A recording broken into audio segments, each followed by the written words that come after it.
My name is Newt Cornwell. I'm a registered pharmacist in the state of Oklahoma, in the city of Guthrie, Oklahoma, where there's a fabulous pharmacy museum, and it's called the Drugstore Museum, as we call it. And here is a drugstore set up. It's patterned after 1935 drugstore back then, with the old soda fountain and the homemade prescription drugs, and it's called compounding pharmacy. This is one of the few pharmacy museums that exist today. But if we were back in 1935, this would be a busy, busy place. We had the soda fountain, we had the tobacco room, we had people, I'd say like 4 to 5 people worked in the pharmacy alone. We have people coming from actually all over the world, and they come by and see this museum and have an idea. And Guthrie is loaded with history. They also came and they came in wagon loads because Guthrie was it. Guthrie had the doctors and the pharmacies. And what they would do, people come in and they would say, okay, pharmacist, I need something for my toothache. And he would say, okay, you need cocaine. And they would sign the bill here. They would sign a register, the date, where they're from, what they wanted, and they had to have a reason. Here's one from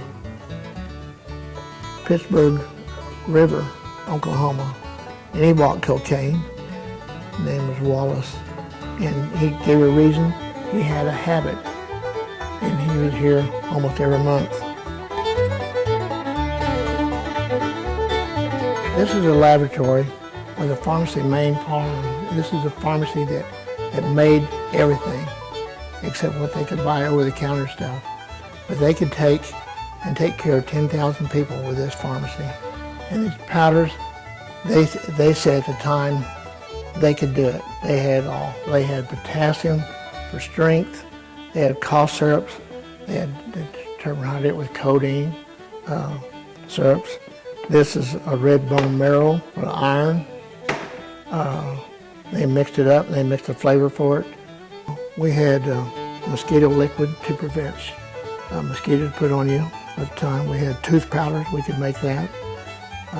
For infections, they used a lot of course, when penicillin came on, penicillin didn't come along until World War II. And these are all combinations, all formulas is what we used. And they had books of it. Here's one for burns and scalds, for burns. Here's one for toothaches. Here's one for earache. And these are all formulas that they can make up. It even told how much. Here's an ear drop for 1 ounce. It says 3 drops in ear twice a day, and use cotton behind it. This cost us 20 cents.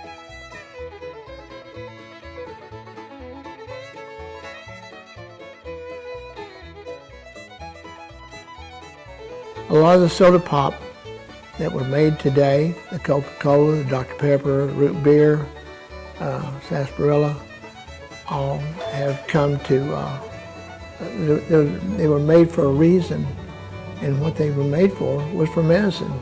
The Coca-Cola was made because the people had stomach aches, and they used cocaine in the drink, but the drink was so bitter that they had to use a syrup. And the pharmacist that developed Coca-Cola, he developed a Coca-Cola drink, and it made it palatable, made the drink really well, and they drank it, and the stomachache went away. Of course, they drank too much, they got a little addicted to it.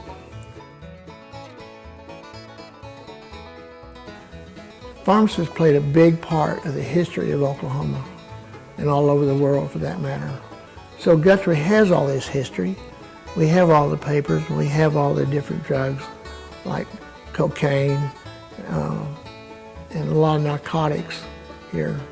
This drugstore museum has been the work of so many people all over Oklahoma have brought stuff through us, and everything's labeled back here, and who donated it to us and what their use is for. We want to say this, that Guthrie has everything you'd want to see. We are a destination city, and we expect you to come to Guthrie. And when you come, you'll see many, many things, especially our great museums, and especially the Pharmacy Museum.